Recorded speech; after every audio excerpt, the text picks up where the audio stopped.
Welcome to another episode of the Miles Offside podcast, where we talk a little bit of football and a whole lot of nonsense. My name is Oscar Puente, also known as Footy From Afar, and with me, as always, is my co-host, super producer, Ian Stimson. Ian, no Chuck this week. The run of difficulties with scheduling continues, but how are you doing, my friend? How was the rest of your birthday week? Yeah, not too bad. So we should say that it was also Chuck's birthday, and he's barely been seen since. He was not sure he'd make it. He was not sure he'd make it, so he said, we'll bow out now. So yeah, we decided to plough on ahead, but it sounds like Chuck's having the week off work. I don't know whether it's recovery or activities.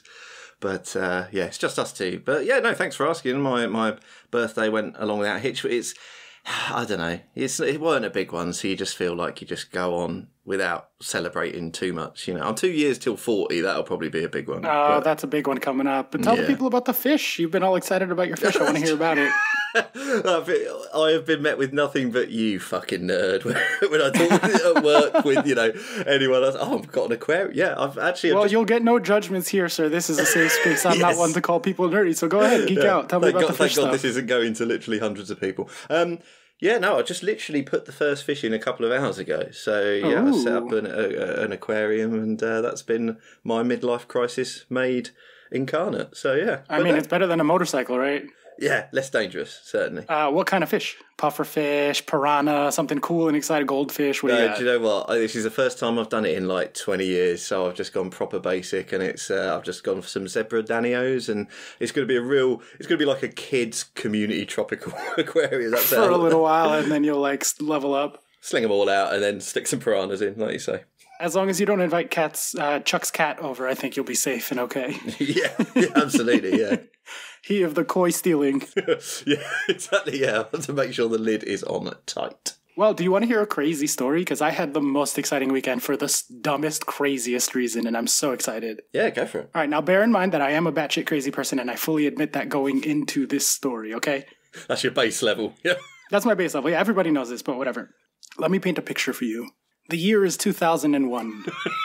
My brother and I are watching Lord of the Rings for the first time. Neither of us had ever interacted with Tolkien on any level, just not something that we were aware of growing up in the neighborhood we grew up in, etc.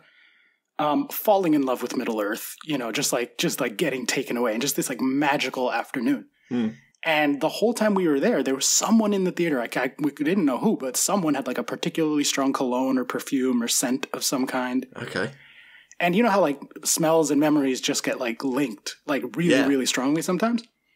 For that smell, we talked about it on the way home because it was just so present the entire movie. And I started calling it Gandalf. Just because, right? Yeah. And it was just this smell that stayed with me. And over the years, for 21 years now, I would just encounter it at random in the wild, just this scent. Yeah. That would just instantly trigger visions of Rivendell and the Council of Elrond and Gandalf and Moria, just all these amazing memories and just this wonderful feeling of awe and seeing this fantastical place for the first time, right? Yeah. Every girl I've ever dated will just be out, and I'll be I'll stop dead in my tracks and be hey, this is Gandalf. This is Gandalf. Remember this smell. You have to help me find this smell.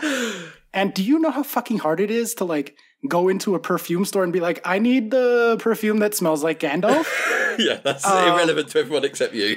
There's hundreds of bottles. How are you going to describe it? Smells like Fangorn Forest. I don't really know. I don't know how to explain this, right? A couple of years ago, I found a candle that smelled just like it. Okay. And it was a vanilla soy candle. So I was okay, this is the family of scents that I need to start following. Fine. Years, just 21 years, just this magical smell in the wild that just encounters me once in a while. I'm at work last Thursday, and I walk into the shared workroom, and boom, I'm in Rivendell. Yeah. You know what I mean? I'm take the hobbits to more, just in fucking Middle-earth, all over again. And so I stop in the middle of the room, and I'm this is going to be the craziest. Quest. This is your quest. Yeah. The end of Absolutely. your quest.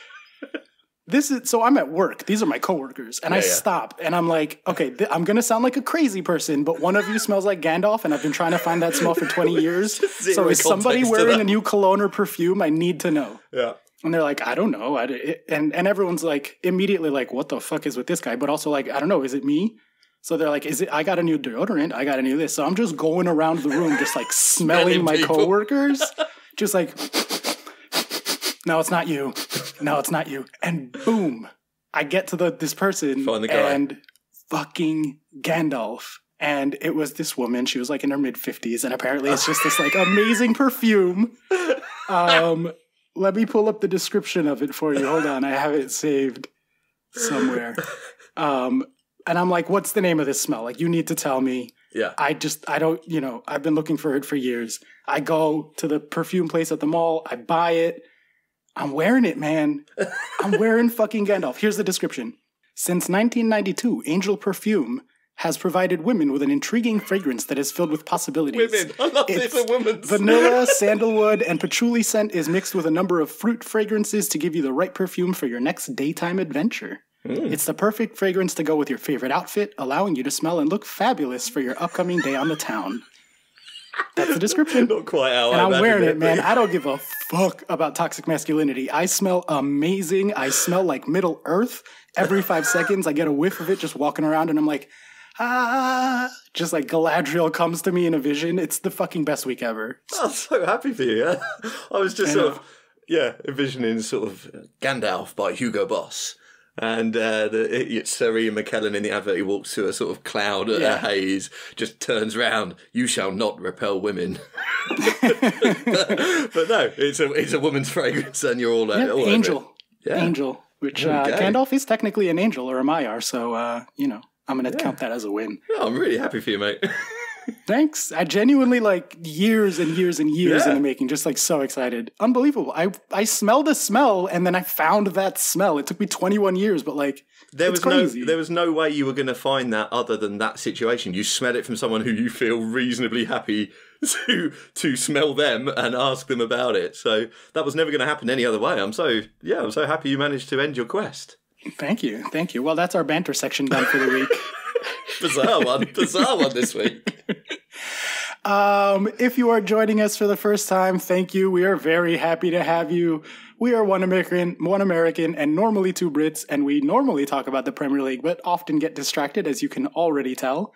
If you're coming back, thanks. We appreciate it. We love it. Give a 5-star review, tell a friend, patreon.com/milesoffsidepod, and all of that wonderful goodness. And we will kick things off, as we usually do around here, with our famous segment, Rapid Fire News. Our top story this evening, AFCON 2021, Ivory Coast goalkeeping howler gifts Sierra Leone late equalizer. We're starting with the big stories this week. Ian, did you see this ridiculous goalkeeper situation? I did, yeah. This is quite something. I mean, the ball's going out of play, and he wants to save the corner from happening. Not even close. It's like at the edge of the box too, like all the way to the right, nowhere near threatening a goal. Yeah, absolutely, yeah. And he sort of grabs the ball, and then he manages to put it down as if he's scoring a try in rugby. Bear in mind, we're still 2 or 3 yards away from the touchline, so it's still not in any danger of going out. But it looks to me like he's trying to pop the ball up so as to stop it going out for a corner, even though it's nowhere near. But it must have just been a fumble. He can't have actually meant to pop it up like that. The opposing striker just nicks the ball. They still nearly managed to not score, which is... I know, because he was on the ground too. The striker was like tripping over himself just to try to make contact. But my God, yeah, it's, fun times at the AFCON. Yeah, if you haven't seen this video, look it up. Or even just the still image of the goalkeeper, like scorpion kick, head, feet by his head, upside down, looking at the ball slowly trickle away as it popped out from under him. Just fucking amazing. No reason whatsoever to be going to catch that or just fucking leave it alone. There was no threat whatsoever. He basically rolled it to the, oh my God, it was so good. That did cost them after that was an injury time equalizer for a 2-2 draw. Oh no. Oh, the context makes it even worse. I know. It's horrendous. Speaking of AFCON, let's stay there to our next story. Pierre-Emerick Aubameyang will return to Arsenal for further medical checks after leaving the tournament. He's been released from AFCON, the Gabon squad, and will return to Arsenal because of his ongoing health issues. He missed the draw with Ghana on Friday after scans revealed heart lesions following a bout of COVID. He tested positive on January 6th, and he will undergo further medical checks upon his return to London. We wish nothing but the best to Pierre-Emerick Aubameyang. We make a lot of fun of him on this show. But, you never want health situations with anyone. Heart stuff is very scary. We've seen issues in recent years with players having heart stuff. Obviously, it cost Sergio Aguero an early retirement, let's say. So all the best to Aubameyang. Scary how fucking COVID, man. Even these like crazy in shape, like, 32-year-old athlete. He's younger than I am and crazy shape and, 100%. And you get the sort of anti-vax brigade saying that heart issues are a problem with the vaccine, and there is minor, virtually inconsequential risk of heart issues with the vaccine. If you know about the potential side effects, you should be on top of that. But the possibility of having heart problems, complications related to actually having COVID is way higher. And it's mad how sort of often you're seeing this happen. But I mean, luckily with someone like Aubameyang, he's obviously screened for things all the time. So, at least they've caught this. And apparently this isn't likely to be something permanent because it's COVID related. It's not likely to be something permanent. But I mean, just it's not the crux of this story, but for me, it's just another sort of like, get the vaccine, Yeah, well, yeah, obviously. Do get your shots, do get your booster if you can. All of those things we do strongly encourage everybody to stay safe out there, wear your masks, all the things. If you're an anti-vaxxer, just go ahead and turn off the pod. Yep, off you go. Yep. But yeah, I mean, it's scary, man. People take for granted. Everyone's like, oh, he'll be out. You see fantasy websites and you're like, oh, he'll be out for 10 days with COVID. Like, whatever, just wait for him to get back, get a negative result and be right back on the pitch. And every so often you'll see these players that are like really seriously affected. And then you remember like, oh, that's right. This thing is fucking scary for like everyone, including soccer players. And like, madness. So hopefully he's okay. He kind of had one foot out the door at Arsenal anyway, but you never want medical stuff to be the reason for any sort of departure like that. Speaking of heart stuff, actually, and scary soccer player heart stuff that has happened on the pitch, our next story, Brentford. That's right. The mighty, mighty Brentford have spoken to Christian Eriksen about the possibility of signing and returning to the Premier League. Eriksen had his contract cancelled by Inter Milan last month after being told he could not play in Serie A with a implanted cardioverter defibrillator, or ICD, which is a type of pacemaker. No such regulation exists in the Premier League, and it's understood that a number of clubs are keen to sign him. However, there is no agreement yet. Brentford would hope to have an advantage through their manager and fellow Dane Thomas Frank. The Bees are currently 14th in what is their first top-flight campaign since 46-47, and Eriksen famously had to have the pacemaker put in after a cardiac arrest at the Euros last June. You love to see an amazing player coming back from a situation like that. Hopefully he is safe. And the big and sort of part of this is craziness is that it's fucking Brentford, which is incredible. I think it'd fit in really well there. I mean, it would be a hell of a signing for them. Obviously, you might get bigger clubs, stalling on it because they would be not sure of the health issues. He's obviously not played in a while, but he's got motivation. He said that his goal is to, be back up to fitness and everything in time to play the World Cup in Qatar. So he's got motivation. A club like Brentford's definitely got motivation. They will really want that player and will maybe look to build the team around him if he gets back up to speed quickly. As much as a team like Brentford do, because they're very, they've got their systems in place that they're happy with. But I think a player like Eriksen could be incredible for them. And so, like, it works for both parties. So I'd be quite interested to see how that would fit. I'd like to see that. Yeah, I mean, that's your classic, like, Moneyball signing. Just identify a player that's going to be undervalued by the market for some external reason. If he's healthy, if the doctors are saying he's safe to play, if he's passed all these medical checks and everything, like, there's no reason to think that he isn't still most of the Christian Eriksen of old. I mean, he's only 29. He's not even 30 yet, so he's still in his prime. You know what I mean? Like, he's an elite level player. I mean, I don't think he's going to come in and be the best playmaker in the league anymore, but he was at one point, and he was good at Inter, and he's just like a really good fucking player. So for Brentford to potentially land that would be huge, huge, and just evidence of their analytics department doing its job. Absolutely. So we love to see analytics doing good things. Speaking of good things, kind of messed up. Rafa Benitez has been sacked. He says he did not realize the magnitude of the task at Everton following his sacking on Sunday after less than 7 months in charge. The Toffees appointed the former Liverpool manager, 61, as Carlo Ancelotti's... Oh my God, they had Carlo before Rafa. What a crazy time. Successor in June. Everton have won only one of their last 13 games and are 16th in the table, only 6 points above relegation. Quote, we knew it wouldn't be easy. It was a big challenge both emotionally and in terms of sport. My love for this city, for Merseyside and its people made me accept this challenge. But it is only when you are inside that you realize the magnitude of the task, etc. There's a lot more quotes. Basically, you just talk shit about Everton and how they have no money and no players and all that stuff.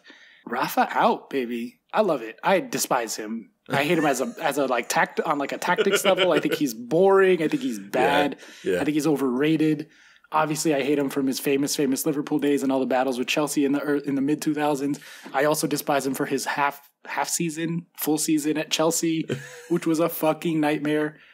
Oh my God! They fired Di Matteo and then they hired like the manager we hated the most. That was a brutal year. It was on Thanksgiving too. I was in a bad mood all Thanksgiving that year. Anyway, fuck Rafa. Rafa out.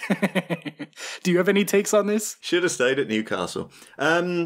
Yeah, I mean, it just seems like Everton have got a problem from the top down rather than just Rafa. I mean, as you say, everyone thought it was a strange choice because of how Rafa likes to play football. And the thought is, I guess, that you bring Rafa in, you bring in a bit of stability, but it's just not worked out. And the fans didn't like him from the start because obviously it's past, and it's just it seems like it might be classic. You lose to Norwich. That's just no.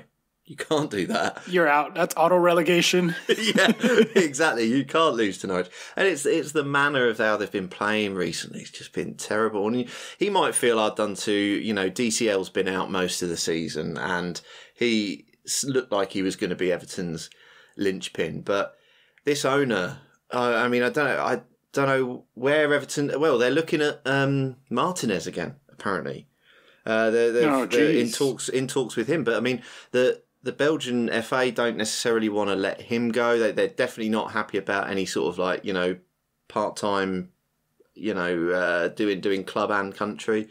Right. And they want him for the World Cup, and he probably wants to manage in the World Cup. So I don't know where that's going to go. Obviously, by the time we release this, it might be sorted, but I doubt it. I feel like Everton will just stick with Duncan Ferguson probably for ages and ages and ages, and just I don't know. It's maybe Big Dunk will sort them out for a little while. They are exceptionally poorly run, man. Like they just a week ago sold Luka Dean to keep Rafa happy because he was beefing with Rafa, and then like a week later fire Rafa when like clearly Luka Dean is the better of the two options there. Anyway, they should have sided with him. I mean, one of their best players when he's on, he's not getting sent off, and I say that from someone who's owned him in FPL for pretty much all of his red cards, I'm sure. But it does seem bizarre because, as you say, it was clashing with Rafa. Well, if he was one game away from getting the sack, you don't get rid of one of your best players. Just very odd there. I mean, they've spent £500 million in the last Christ knows how many years, and the squad doesn't look any better than it did 10, 15 years ago. It's just same old Everton, worse Everton, and it's got to be pretty depressing to be an Everton fan at the minute. I saw a tweet that was like, if you had told me in 2015 that the club my team would most be like in the winter of 2022 was Barcelona, I would have bitten your hand off. Turns out that's not good for either Barcelona or Everton. Which is fucking hilarious. All right, well, one more news story and then we'll get to the fixtures. This one would have been one of the fixtures, so it's kind of related to a good transition. Tottenham Hotspur say that they are extremely surprised at the decision to call off Sunday's Premier League derby at home to Arsenal. Spurs believe that there are now unintended consequences of the rule that says clubs can apply for postponements if COVID-19 is a factor, having fewer than 13 players and a keeper available. Quote, we are extremely surprised that this application has been approved. The original intention of the guidance was to deal with player availability directly affected by COVID cases, resulting in depleted squads that, when taken together with injuries, would result in the club being unable to field a team. We do not believe it was the intent to deal with player availability unrelated to COVID. We may now be seeing the unintended consequences of this rule.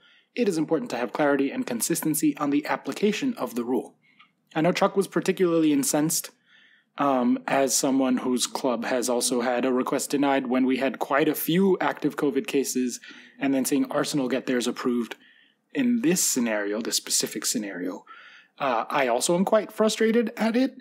But do you have any takes as a non-Premier League person? What do you think of this whole situation? Is just much ado about nothing, or what's the deal here? I don't think it's much ado about nothing. I think that because I've seen a lot of, Twitter anger at Arsenal being able to get this match postponed. And a lot of then, Arsenal fans giving flack back about, what about this club? What about this club? What about this club? Which is fair enough. The problem with this is the Premier League rule about this number of players can play. That means you go ahead with the match. Well, I feel like that's the wrong way round to do it. So for the avoidance of doubt, I don't think Arsenal have done anything wrong here. There is a rule in place and they have done, they haven't been able to get 13 players. Now, you can say, well, they've sent 2 players out on loan last week. And they have a youth academy. Yeah, absolutely. And I totally understand that. But what I'm saying is Arsenal haven't only using the rule they've been given to their advantage. And the rule is the thing that's wrong. Because basically Arsenal have got 1 COVID case. Now, by the time the game got postponed, it's actually gone up to 2 COVID cases. But if it hadn't have been for that 1 COVID case, Arsenal wouldn't have been able to ask for the match to be postponed.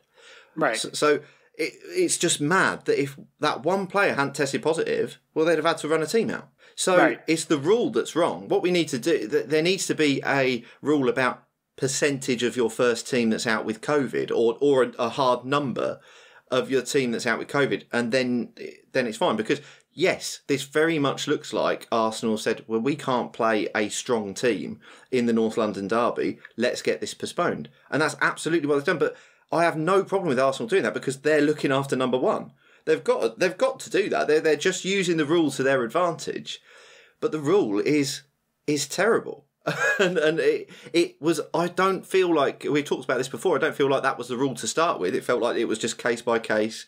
Case, Man United, no one actually knew how many players were available for Man United because none of that was in the public domain. It was the Premier League, look at that, we'll call that one off. Other teams ask for it to be called off, like Chelsea, Palace, whoever. No, not you. And, that was bad. Then they came out with this, a transparent rule, at least we all know it. But now, because we all know it, teams like Arsenal with 1 COVID case, they can use it. So it's the rules' fault. I've always thought it should be about either a percentage or a number of positive COVID cases and not isolation. If you're unvaccinated, that's up to you. There are consequences to your decisions. Go back to being vaccinated again. But get deported. That fucking Djokovic, you prick. Yeah, I have enjoyed that one.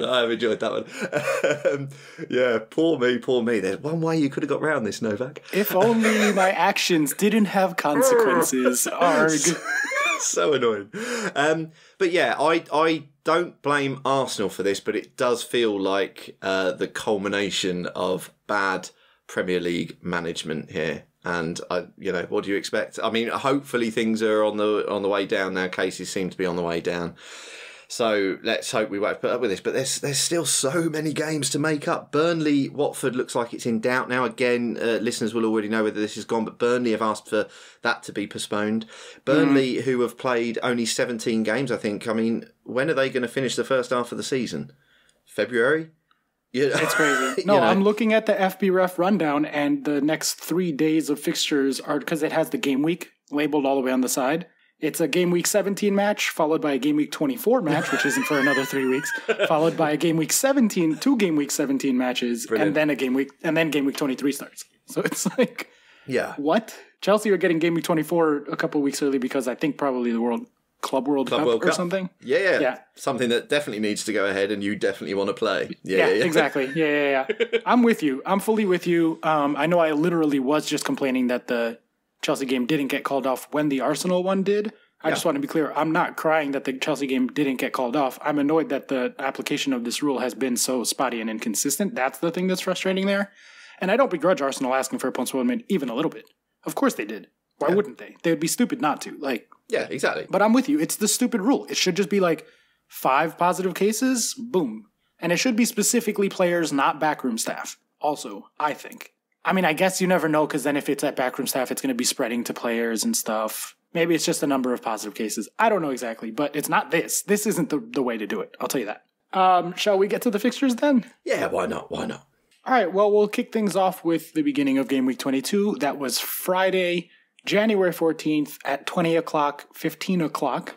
12 12 o'clock West Coast time. Sure. Brighton 1, Crystal Palace 1. Mr. Simpson, please cue the jingle. Oh, we're going early. Oh, they're better than they ought to be. Burnley of the week. Yes, that's right, because while they got a 1-1 draw at Brighton, Palace put up 0.3 XG to Brighton's 2.1. So a fully and well truly deserved, I can't do words, man. Words are tough. I'll tell you that. They are tricky. Not a deserved draw. A shithouse result. I got Chuck's comments here because obviously he's not on this week. He said, make sure you mention that the goal Palace scored is probably the greatest team goal in our history and that Brighton haven't beaten us in 3 years because they're shit.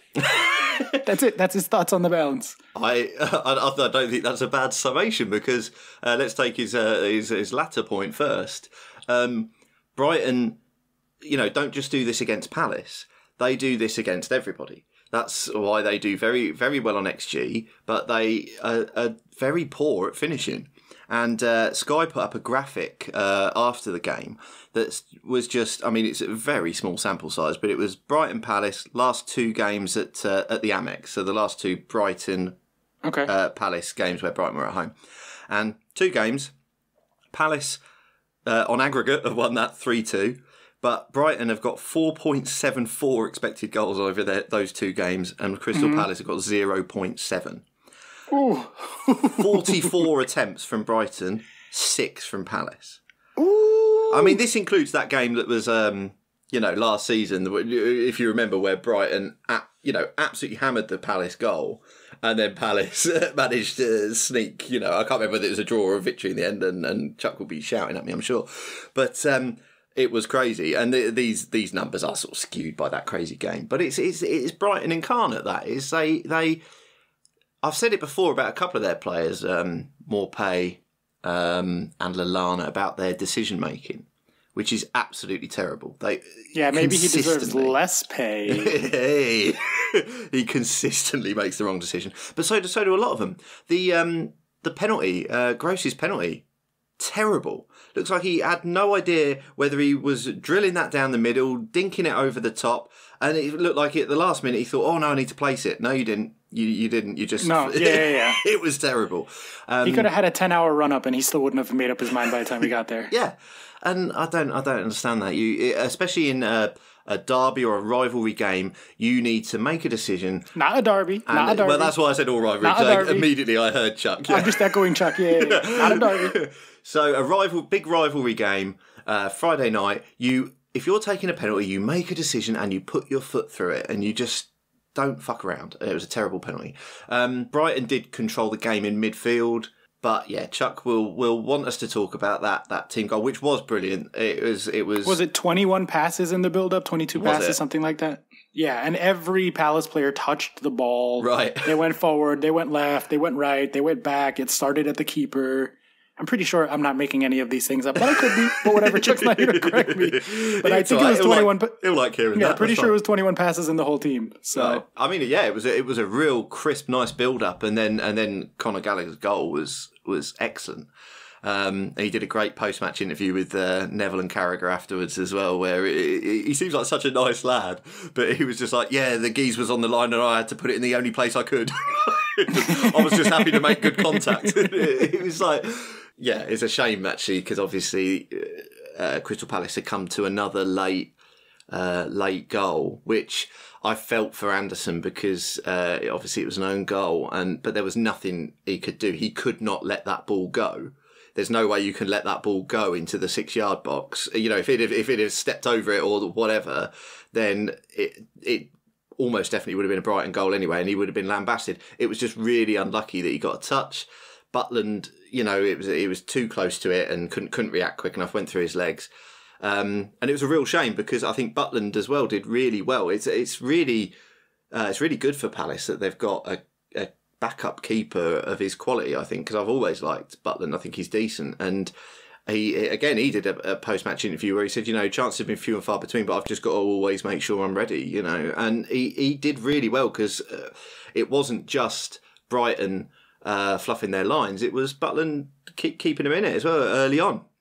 Again, decision making. Trossard, just he had a lot of the goal to aim at. Butland came out quick and tried to narrow the angle, but he ended up doing a good, pulling off a good save and kept Palace in it. So I think it's, if you look at the stats on their own, shots and stuff, because I think, what was it? Attempts, Brighton 15, Palace 2. Brighton 9 corners, Palace 0. Then you can worry about that, but ultimately the result's what matters, and that is always the problem with Brighton. And I think Palace can be relatively happy with a draw here. Yeah, I mean the manner of the draw, one of those draw that feels like a loss type thing. Yeah. But then you look at the XG and you think about the balance of play, and you're like, if anything, kind of lucky to get the draw there. As hesitant as I am to say that out loud, it's only because Chuck's not here. But this does, in terms of the big picture, put them pretty much exactly dead even on XG and XA. It's incredible. Their expected goal difference per 90 for Palace is exactly even, 0.00 down to 2 decimal places. Wow. Brighton, negative 0.01. So also, 1/100th of a expected goal from dead even. 23.7 generated to 23.8. Allowed from Brighton, 25.3 to 25.4 generated and allowed with one more match. They're so even in terms of the underlying numbers. Yeah. Which when you compare that to last season is incredible, because Brighton were really good last season by underlying numbers, and Palace were Palace. So I think a draw is a fair result on the big picture. And that goal was quite nice. Should have been worth 2, I think. So, obviously I'm a little bit of a layman where the maths and stats is concerned. So when you're looking at XG, differential per 90, with it being 0, is that essentially sort of saying their league position, their real life league position, is a true reflection of how they've played this season? No, not at all. That's different from expected points. Oh, okay. And even then, expected goal difference is just how many expected goals have they given up. It's it's goal difference, but with expected. I see. Yeah. And it actually is the best predictor of table position is expected goal difference per 90. When I say expected goals is a better predictor than anything, I mean expected goals and expected goals allowed kind of taken all together, right? There's only 7 teams with a positive expected goal difference. 6 teams with positive. Palace are neutral. Brighton are barely negative, and then the rest are 0.13 or lower per 90. So the Palace are in, they're one of only 7 teams with a non-negative expected goal difference per 90. That's very good. The only teams above them are Arsenal, West Ham, Tottenham, Chelsea, Liverpool, and City. So really, really close between the two this year, Brighton and Palace, which is interesting because we haven't seen that in a long time. Honestly, Palace have just been worse for years now. Despite the fact that obviously Brighton haven't beaten them in 1,552 days or so. There's that Twitter account that's 1,033 days since Brighton beat Palace or whatever. Yeah. But I think Brighton fans will consistently talk to you about XG, but you need to put the goals away, and you need to finish games off, and they do seem incapable. I think to step up to that sort of next level. I mean, I don't think we worry about Brighton being relegated when it comes to the start of the season anymore. But if they want to avoid that mid-table thing every single season, they need to maybe put their hand in their pocket for a decent striker, someone with some better instincts and more pay and the like of him.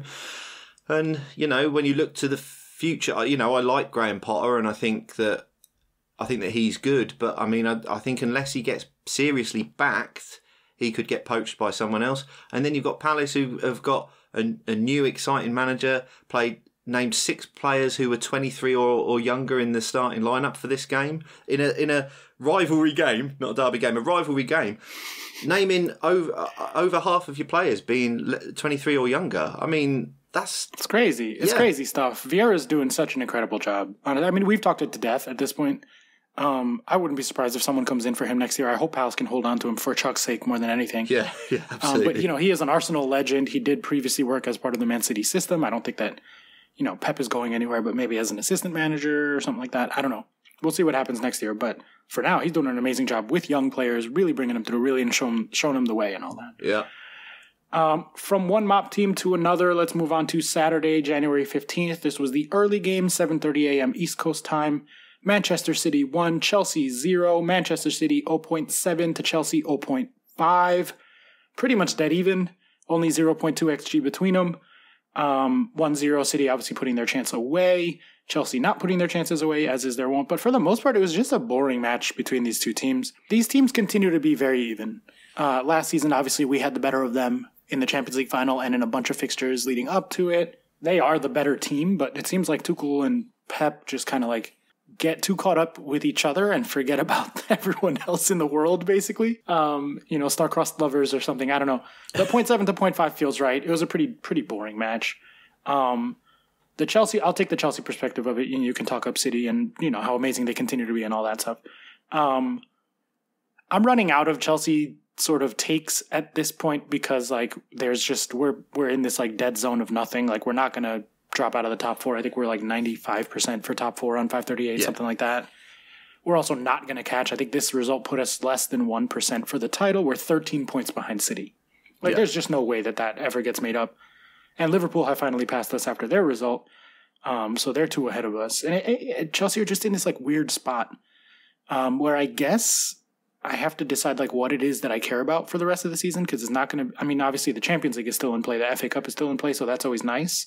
The Champions League would be amazing, but you never assume you're going to do well in the Champions League. There's so much variance in that competition. The best team doesn't always win. I mean, obviously I would argue that we weren't the best team until the knockout rounds last year. We were the best team in the competition for the second half of it, but City are still a better team than us. So I guess my only take really is that Lukaku continues to 1, be misused by Tuchel. I think that is definitely true, but 2, also just not linking up and not having any sort of understanding with his teammates either. So I think they're both failing at this point. But either way, Lukaku just like looks so lost, looks so out of place. He scored a few goals recently, but like Tuchel came out afterwards and basically just like reamed the front 3 and was like, we couldn't do anything because the front 3 couldn't keep the ball and they couldn't make chances and they couldn't play with each other and couldn't do shit, which wasn't wrong. And I don't know, man. Chelsea looked better than everyone except Liverpool and City, and that's just kind of the truth of it right now. And our results haven't been great lately, but we just are who we are, I guess. I don't know. So to go back on something you said there, I just want to drill down a little bit. So what do you think Tuchel's role in Lukaku not playing great at the minute is?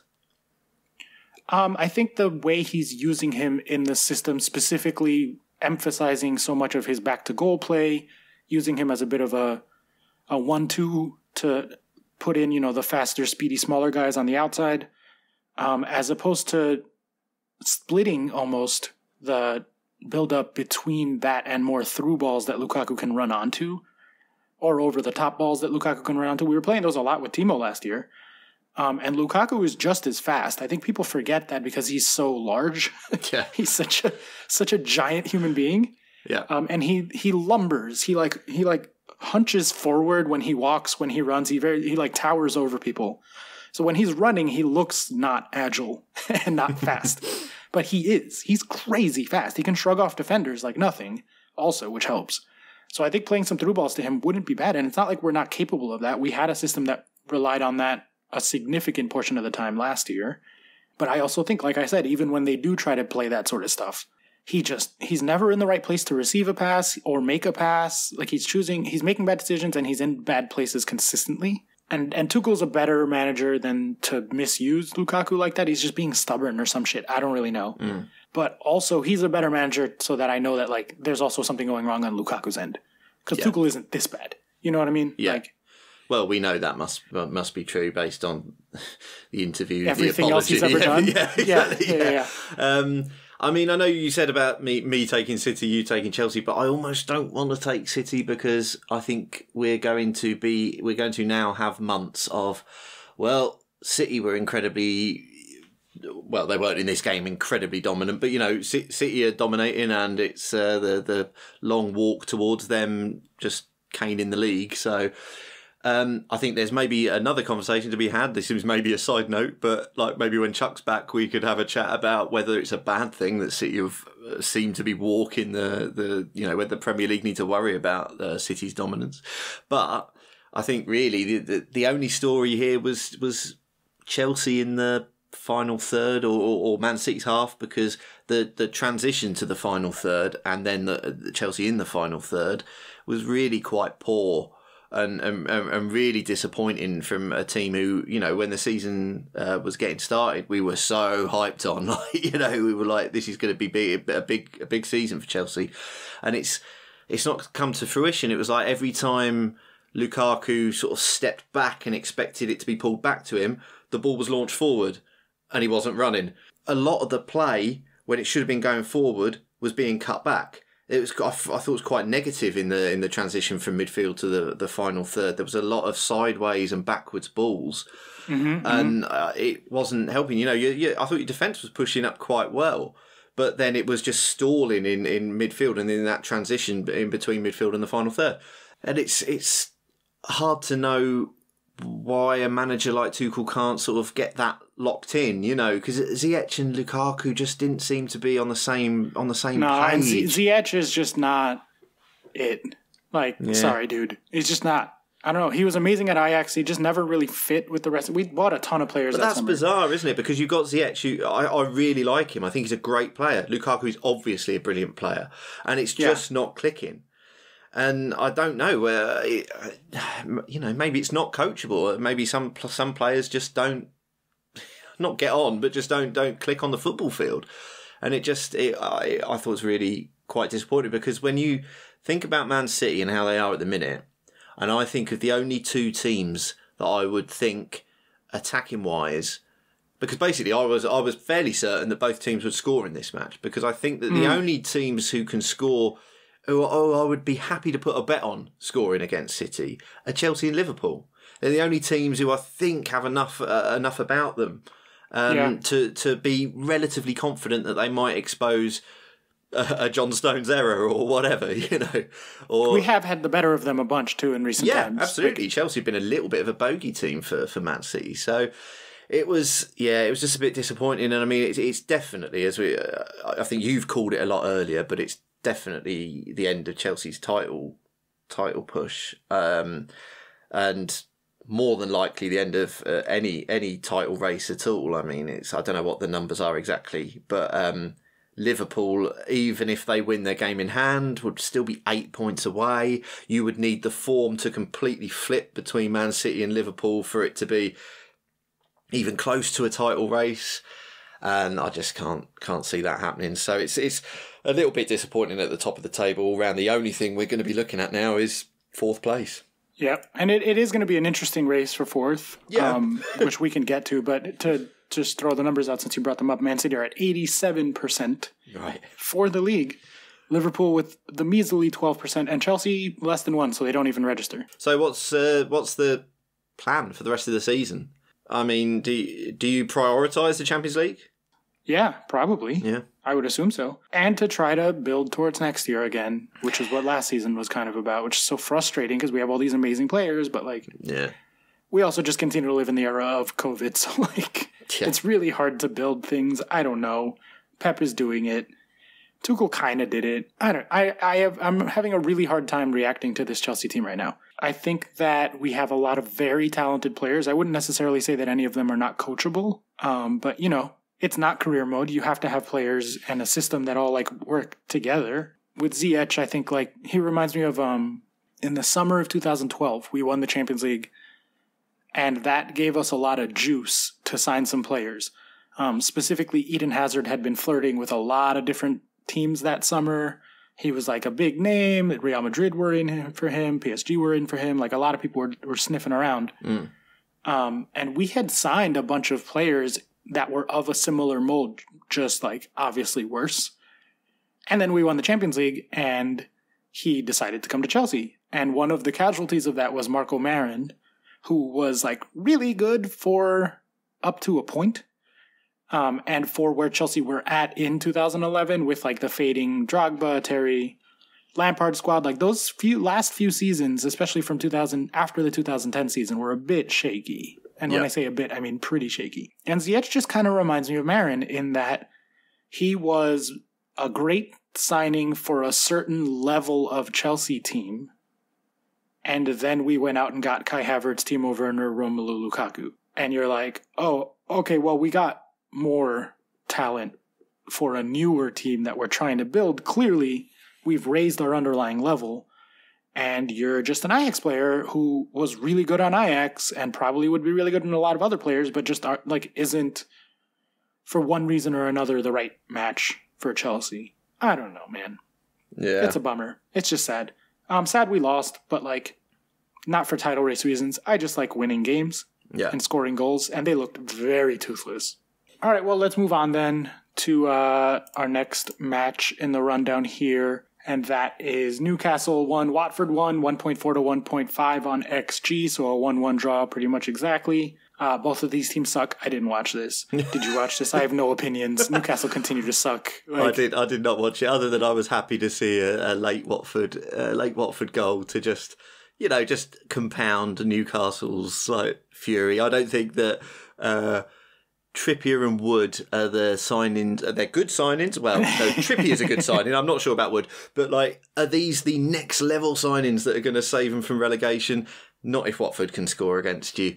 So they're still low. And I think I had a look at 538 earlier, and they're still 70-something%. I mean, it's the more games that run out, the more Newcastle are going to be certain for relegation. 79% right now. There we 79. Go. Norwich are only 1 point away from being safe. So goodness, how did that happen? How did it happen? Oh my God.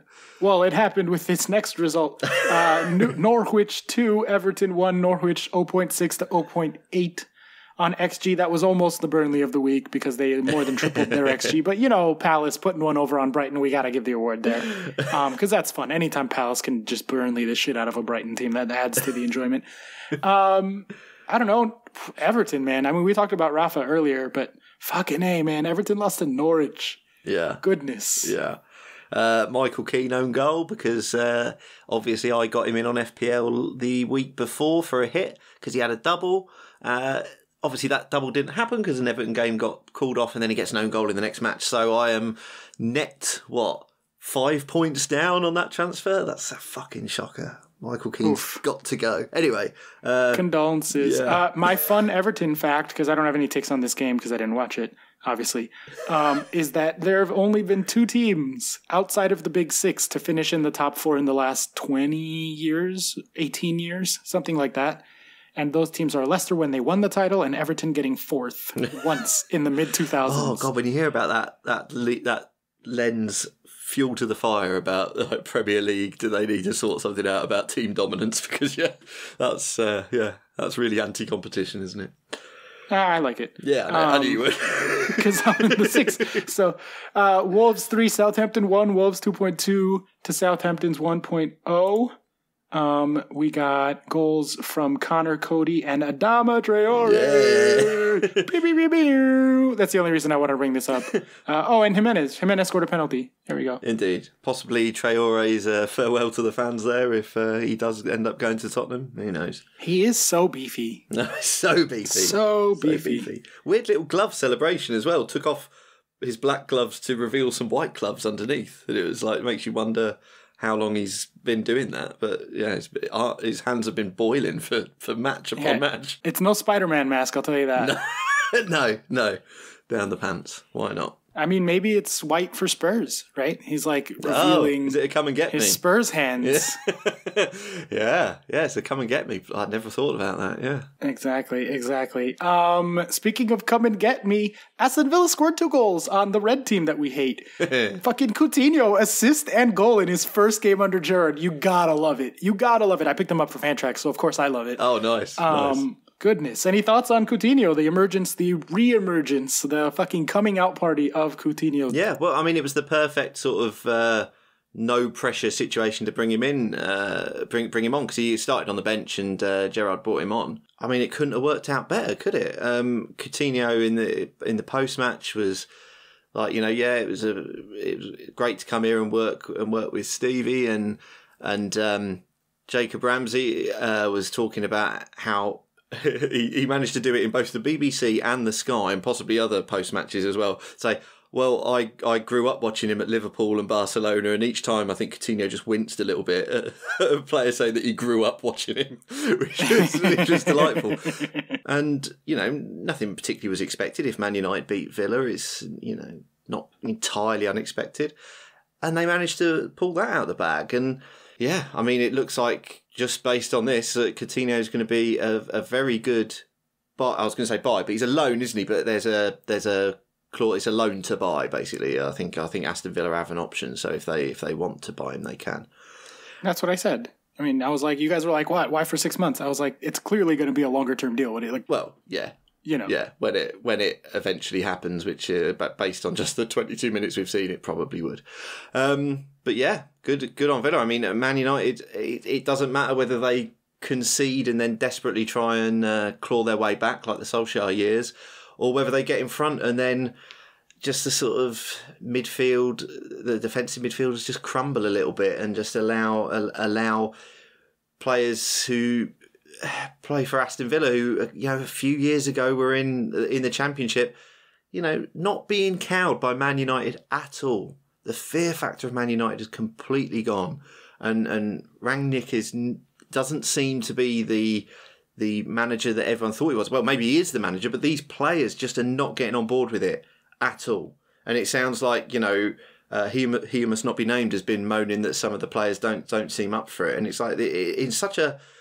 I mean, maybe this is what happens when you appoint an interim manager, but the players just don't seem to have got on board with him at all, and it just doesn't seem to be working at the minute. And I think Man United in danger of sleepwalking to a 5th, 6th, 7th place, all possible. Oh, that's all generous, possible. But, honestly. Yeah, because you've got Tottenham, Arsenal, genuinely West Ham. This game we're about to talk about apart, like.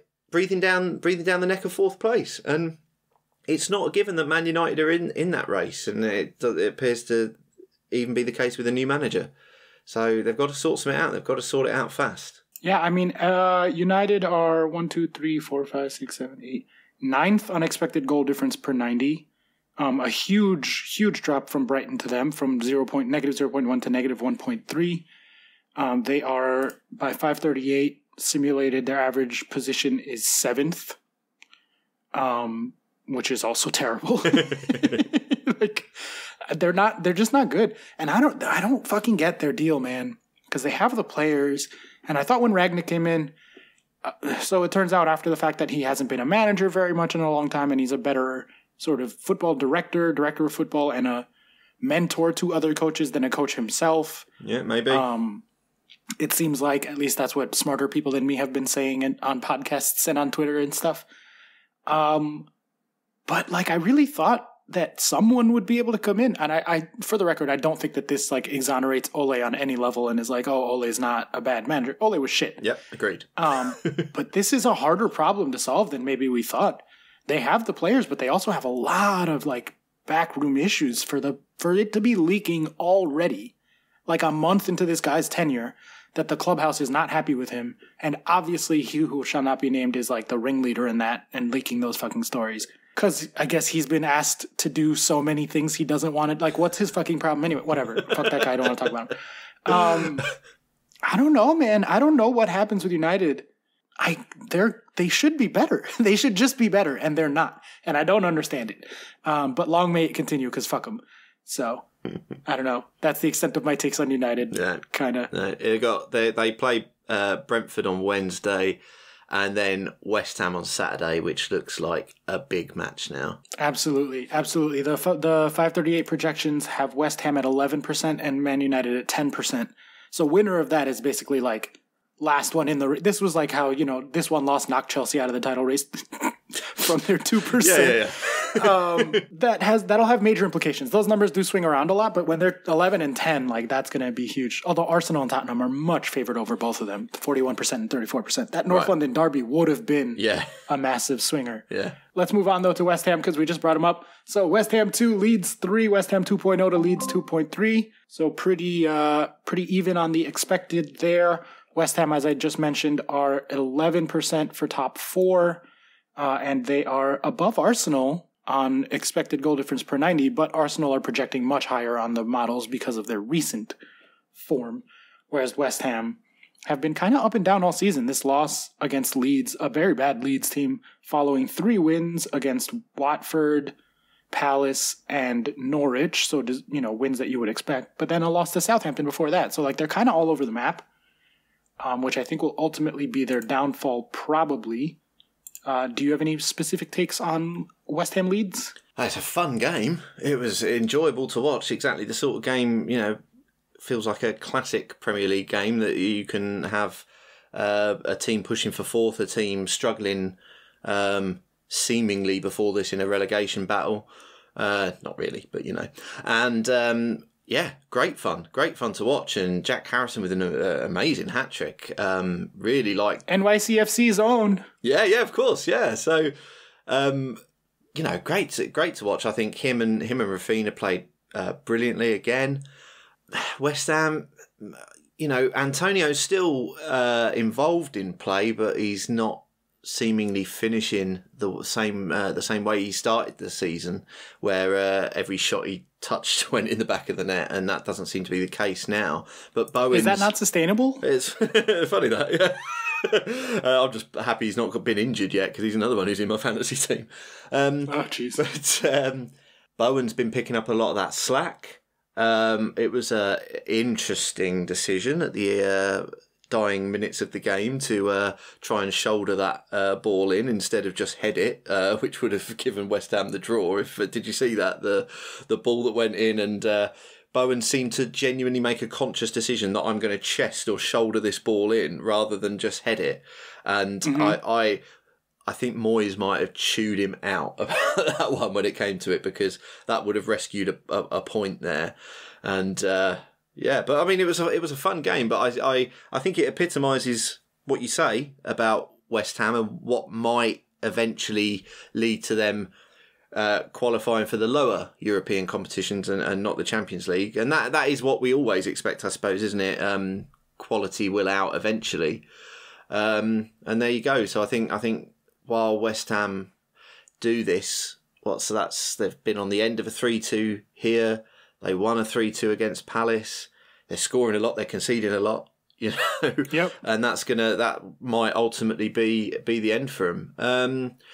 Bielsa ball coming good. I mean, the amount of broken clock, dude. Broken clock. You reckon? I mean, the amount of injuries they've had is absolutely insane. But Bielsa just ignores that, doesn't ask for postponements, and puts his team out in the same system, just slots different players into them, teenagers, whatever, just chuck them out. Just get out there and run. They'll be fine. And it'll be interesting to see how this carries on, as we've always expected Bielsa ball to eventually make them struggle. But it was a fun Premier League game, beautiful Premier League game. I mean, that's it. You said everything, so I have nothing to add there. While you were talking, I looked up Antonio's stats. He's actually overperforming by 0.3 of a goal, but his XG is 7.7. His goals are 8. So most of that would have been in the early part of the season, but yeah. Yeah, absolutely. The one that I was watching at this time was Liverpool 3, Brentford 0, Liverpool 3.1 to Brentford 0.5. The battle of the analytics departments here, going decidedly to the one with the 10 times its own size budget. So you can moneyball the moneyball of this fixture. Yeah, exactly. Yeah, when you're moneyballing, but your budget is infinite. Is it still moneyball or is it just ball? yeah. Money times money. Liverpool ball. were better here, despite Mane and Salah not being around. They still were much the better team. I switched it off at halftime because I was like, I don't need to watch Liverpool continue to smash Brentford. This is how, they were only up 1-0 at halftime, but you could tell where it was going. I understand that. And it went there. I mean, Minamino scored. You know what I mean? That's where they're at. Yeah, absolutely. They're getting goals from everyone. Yeah, indeed. I mean, it keeps the incredibly vague hope alive. There is no hope. But come on. I know I'm being ridiculous because I just don't want to be talking about Man City's march for the next 4 months, that's all. But yeah, it is done. I know it's done. Functional, decent performance from Liverpool against a team that, while overperforming maybe their fan base, infrastructure, whatever, are doing great this season, but ultimately quality will out, and it did. Like you say, you've got Oxlade-Chamberlain scoring, Minamino scoring, because these are players that would probably slot straight into a Brentford first 11, and they're Liverpool squad players. Yeah, and don't get me wrong, like, Ox is really, really good. Minamino I don't know as well, although every time he's on the pitch he seems to score. I know his name from fantasy, and like his goals per minute was probably through the roof. But Ox is a really good player. Like, he would be the best creative player on a lot of teams. Yeah. But yeah, I don't know. Brentford falling off significantly. They continue to plummet down the expected goal difference table. They're now below United. That's how bad they've gotten. Wow. That's the negative 0.14 to negative 0.13 on expected goal difference per 90. So pretty much as bad as United all season, which is, not good. And Liverpool still the second best. Plus 1.5 expected goal difference per 90. Unfucking believable. Being above 1, being even flirting with 1. Like Chelsea at plus 0.82 is really, really, really good. City and Liverpool at plus 0.16 and plus 1.5 are fucking insane. But it doesn't matter. 12%. That's the only number that matters. Nice. And that is Liverpool's remaining dangling thread of a chance at the title. If you are a Liverpool fan, which this goes out to my friend and new Premier League convert, Nick, who I've brought up a few times, just give up on the title race, dude. Like, you're just gonna be sad and frustrated if you continue to. Just give in and like be numb the way I am with Chelsea. It just is nothing. We're in the dead zone. Nick. Nothing. Keep the dream alive, Nick. I don't know if you're listening, but these things do sometimes change. Leicester were struggling against relegation and they managed to save themselves. Then next year they won the title. Liverpool can still win it. I don't believe my own words, but I want to keep Nick. Magic is real. Santa Claus. Yeah. Other things. Oh, I wish I could believe. I really do. Just for fun, I know. I don't dislike Man City. They're always incredibly impressive to watch. And Pep does Pep things and it's great. But it's just depressing when you're a neutral and it's January and you're like, yeah, it's done. It's done. I know. I'm with you. Although, as I've said multiple times over the last few years, I will absolutely take another City title over Liverpool any day of the week and twice at the end of the season. Fair enough. I don't know. Who goes further in the Champions League? How about that? Let's end on that question. Liverpool or City? Or Chelsea? Who goes the furthest in the Champions League of those three? Oh, that's a good... The problem is, year upon year, I would say City, just to be on the right side of numbers and who I think is genuinely the better team. And, Pep does Pep stuff in the Champions League specifically. Yes. He really does pep it up in the Champions League. Yeah, too much so. Like, even smart, good football writers like Grace have done breakdowns of what the fuck is wrong with Pep in the knockout stages of the Champions League? Why does he get in his own way so badly? Yeah. That's genuinely a thing. That's not narrative. Yeah. That really is a thing. I don't know why it happens. I don't know why he can happily play relatively normal systems and normal player positions against Chelsea, Liverpool, week in, week out, and then he comes up against PSG in the Champions League, and he'll just do something mad that is, and it's mad when it's questioned before the game starts. It's not done retrospectively, and I've watched numerous Man City Champions League games where commentators are like, well, this seems weird playing this player in this position or whatever, and then it unravels and you're like, yeah, why overcomplicate it? But I will go Man City. I do nearly every year say this will be their year, so I don't know why I should go against that tradition. And I think they're going to have the league sewn up in so much good time that they can genuinely concentrate on it. They can rest players in the Premier League when it gets to later on and prioritise Champions League in a big way. So Pep stuff aside, I think it's probably Man City's year. Fair enough. Chelsea are going to double defend the title, so you heard it here first. Because Liverpool will be distracted trying to catch City. Chelsea are in that dead zone where they equally can do whatever they want in the league and nothing matters. That's true, actually. Yeah, that is true. So Chelsea for a Chelsea City final again. That would be nice. Oh, that'd be great. That'd be nice. I need a third star on my tattoo. Chelsea need to win the Champions League at least one more time before I die. Odd numbers are much better than even. I don't like having 2 stars on my arm. Did you put them in a configuration like that? I don't know. One was on the left and one was in the middle, ready for another one, or did you just? So they are going down the side of the lion, and there is 2 that are 2/3 of the way down. So there is very much room for Space exactly for a third star on the left, and then 3 stars on the right, 2 stars across the bottom, and as many as we want across the top. By the time I die, I want to just be riddled in stars. Constellation of Champions League victories. Yeah. Absolutely. Fair enough. Right, well, that was fun, mate. But I think we should call it a day now. It's not worth going through the fixtures. There's a couple still to go this week. And Chelsea have a double. They're about to play again, right? Yeah, Man United play again as well. So we won't go through fixtures. And also, I never do it as well as Chuck anyway. So what's the point? So we'll call it there. And we'll thank our producers, and I'll pull up the list of the producers that Chuck always has ready. Andy Penn, Jeff Pedder, Johnny Worthington, Mark Daffin, Nate Whitterman, Sam Danby. You can get on us at patreon.com/milesoffsidepod. It's been an absolute pleasure talking to you, Oscar. Thank you very much, and see you next week. You shall not pass! Or repel women.